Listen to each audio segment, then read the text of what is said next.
एकदमै राम्रो आइडिया छ। तपाईहरु पनि यो आइडिया देखेर छक्क पर्नुहुन्छ। एउटा टिक्की ल्याएर चाहिँ यसरी पिनले चाहिँ होल गरिदिनुस्। एकदमै राम्रो आइडिया छ। यो आइडिया देख्यो भने तपाईहरु चाहिँ एकदम छक्क पर्नुहुनेछ। ल हेर्नुस् यसरी पिन लगाइदिने हैन। अलि ठुलो दोल बनाउने।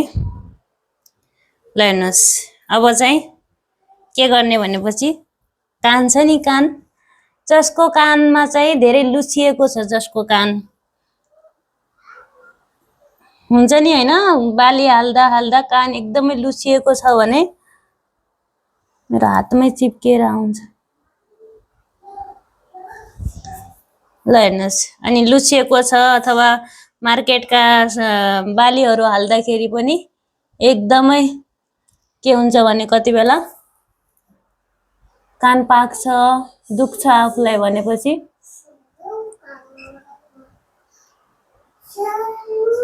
हैन पहिला यतापट्टिबाट हाल्नु पर्यो साथीहरु, किनकि म अहिले एक्लै छु नि त, त्यही भएर।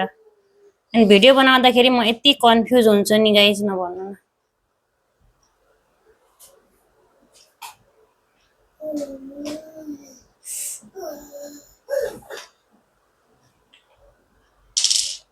जान्नुस् मैले फाइनली यसरी इजी लाग्यो। मैले यसरी गरे हैन।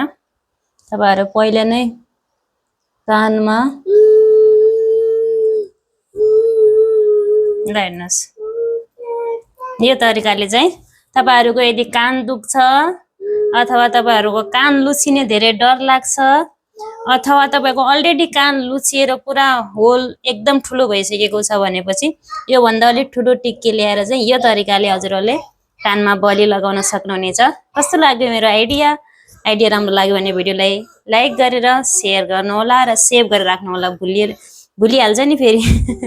त्यही भएर thank you for watching. Bye bye. यस्तै आइडियाको लागि आउनुस् है, फेरि अरु भिडियोमा आउनुस् है हजुर।